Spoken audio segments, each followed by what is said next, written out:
Hey there, Mom. This is Dr. Brian, and I'm excited to share with you some information about one of the most common questions I get when I'm talking to moms here in my office. When I'm sharing their reported findings with them, one of the most common questions I get is, hey, this makes a lot of sense, but what more can I do at home? Okay, so let's talk about some home therapies that you can do on your own and fit it within your lifestyle, right? Being a mom and juggling so many different things. What can you do at home that actually is going to move the needle and make a lot of sense? So I recently did a class where I asked a bunch of moms this same question, like, what are they doing at home? What's working for them? What's making sense? So I'm going to share with you some of their answers. I'm going to share with you my top 3 home nervous system regulating exercises that you can do. So you can see here's a list here. Okay, these are some of the reasons why moms are so motivated, and maybe you resonate with some of these things, okay? You want calmer kids. You want a better relationship with your spouse, okay? You want a better relationship with yourself and finding and remembering who you are and bringing that person back to light, okay? Having a calmer home, like all of these things, it makes sense. Everyone wants these things, but what I thought it was interesting, 2 main components here are what drive moms to really seek after things that are working for them. Better relationships with the people that they love and finding themselves again, okay? This identity of self, okay? So here's also a list of home therapies and different things that people are trying to do on the regular, okay? So meditation obviously makes the list. Breath work and exercise and trying to be social and not isolate themselves, right? There's different journaling exercises, the list goes on, okay? There's so many different options here. The tricky thing with these is from a clinical standpoint, these guys are important, they do help, but what's a frustrating piece about this is you need to realize is when it comes to the nervous system, they have a hard time pushing the needle for a long period of time, meaning they just have a short lifespan of stimulating the nervous system. So you just need to keep that in mind and just remember that maybe we need to do this multiple times throughout the day, but that makes it difficult, right? With your time, with your schedule, and juggling kids and all of these things. So not that they're bad and not that they're pointless, but just maybe put a better expectation of their purpose and trying to rescue you from the deep, dark, dysregulated state that you can get into, instead of hoping that they're gonna change everything for us, okay? The other thing is they take a long time to build that momentum as well, which makes it difficult with our time, right? So here's another list of like questions that I ask these moms, like, you're doing these things, why aren't we seeing a difference? Like, what do you think in your own house, in your own life, of why you think these things are or are not? And these are the things that they said of why it's difficult to implement these things in their life. Is one, as a mom, time is pretty precious, right?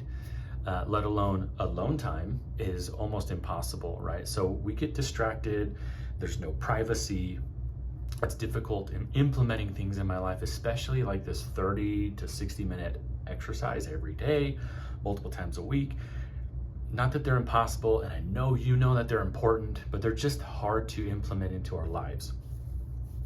The other component here is that we need to realize is this last piece here is these things, maybe you do feel a difference when I do some breath work or when I meditate or when I journal, right? They actually do feel good to me, but then life hits me again or something else happens, and then I feel like I'm right back where I was, and that can be pretty disheartening, right? And it makes us think that, oh, what was the point of that then, right? And so it's hard to want to keep doing that thing when we're not feeling like we're getting the progress that we want, okay? So there's benefit to this home regulating nervous system exercises, but you just need to realize that they are limited in these areas. They have benefits, but just put their proper expectations on them so we're not feeling disheartened as we're trying to do them, okay? All right, so something I'd love to teach you right now is something called the Goldilocks principle. It's this idea with our nervous system that if we get too little stimulation throughout the day, it causes some issues. This is the idea of like isolation, right? we get caged up as a mom in the house. We're not talking to people our age, right? So there's this understimulation concept. There's an overstimulation concept as well. And this is where a lot of people live with their overstimulated sensory overwhelm and all these things, noises. And so that's where that lives as well. So we can have issues on both sides of the spectrum. But when it comes to the Goldilocks concept, okay, is that there's this sweet spot in the middle that we get enough stimulation, not too much, and it was actually an uplifting experience for me. There's enough challenge in my life, but not too much. I don't think this is a new concept to anybody. However, what I want to teach you about this Goldilocks principle is that this optimal zone is moving. Okay, and that's what makes it frustrating for you, okay, as an individual, but also from a practitioner standpoint as well. It does make it difficult because the idea of what the nervous system decides to be an optimal zone day to day, even moment to moment, morning to afternoon, is it's moving on us, okay? And that's what makes it hard of like, I did these things, I'm doing this diet, I'm doing these exercise, and it was working, I was feeling great, and all of a sudden, maybe at a different point in your cycle, we need a completely different set of things or tools to help us through, okay? And so it gets frustrating because we find a routine, we think something's working, and then all of a sudden it's not, and there's no rhyme or reason to it. It makes it hard for us to stick with it or to find something that's gonna follow those ebbs and flows of the day. Okay, so this is a real principle of the nervous system, but this also should make sense and hopefully give you some hope about yourself of you're not crazy when you're thinking like, I'm fine, and all of a sudden I'm not. Okay, and that could, like I said, that could be from morning to afternoon, even one moment to the next. If I'm talking in social experience, like in a social event, and then it's working, and then all of a sudden it's not. Okay, these are normal, like all of a sudden I'm okay, and then I'm not, kind of a thing. So the nervous system can go in and out of those pretty quickly if we're in a dysregulated state. And so these are just opportunities for you to find your cues and find from day to day even, and like I said, even different points in your cycle, we're gonna have different capacities. It's very normal in large measure, okay? Especially when we're dealing with trying to run a household and trying to manage kids, all right? And these kids are looking to us to manage themselves as well, all right?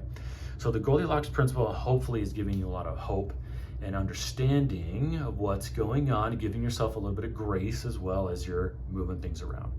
Okay, so these are my top 3 home therapies that you could do for yourself to kind of regulate yourself, catch things before they get too bad, or kind of rescue you a little bit when you're feeling low, okay? The idea here of these is that you can do them along the way, while you're doing the dishes, while you're feeding your kids, while you're changing your diaper. Like, these are things you can implement along the way so we don't have to notch out time or have the distractions, okay? You can do it while you're driving as well. All right, so here are the 3. There is a form of breath work, okay? 4 seconds in, you hold for 4 seconds, and you exhale for 4 seconds. So it's this equal in, hold, and out. The concept here is we're trying to use our breath work to tell our brain like, hey, we can calm ourselves down through all of the phases that we're feeling, the stimulation and the calming down. Okay, so 4 seconds in, 4 second hold, 4 second out. The next one is just an ice bowl. Okay, you're gonna fill up a bowl with either cold water, maybe with some ice if you want to go that far. This is a simplified concept of an ice bath or an ice plunge, okay, or a cold plunge, an ice shower, okay, any of that kind of stuff. So what you're gonna do here is just, again, get your bowl and put your face in it or put your hands in it. Okay, you have very sensitive nerve endings around the wrists, even the ankles and the feet, okay, and definitely your face. So if you wanna put your face in or get a towel, get that nice and cold and put it around your neck, all of those things are can have similar concepts as doing a cold plunge. Okay, but this again should be something easily implemented in your day. And then humming. Believe it or not, humming is an awesome way to stimulate the vagus nerve. Maybe you've come across that in your studies, in your research, but the vagus nerve is the side of the brain that calms our fight or flight side. Okay, lastly, if you really want to move the needle long term and start getting some good momentum, we offer a nervous system scan in our office. where we look at the nervous system from 3 different points of view. We do a thermal scan of the nervous system around the spinal cord. We do an EMG where we look at the muscle tension and communication of the nervous system through the muscles around the spinal cord, and then a heart rate variability. All of these pieces coming together, plus your history and your story, is how we come up with a very customized plan for you in your life, and we can actually start moving the needle and start helping you regulate on the day-to-day a lot better and get your nervous system a lot more robust and a lot more flexible.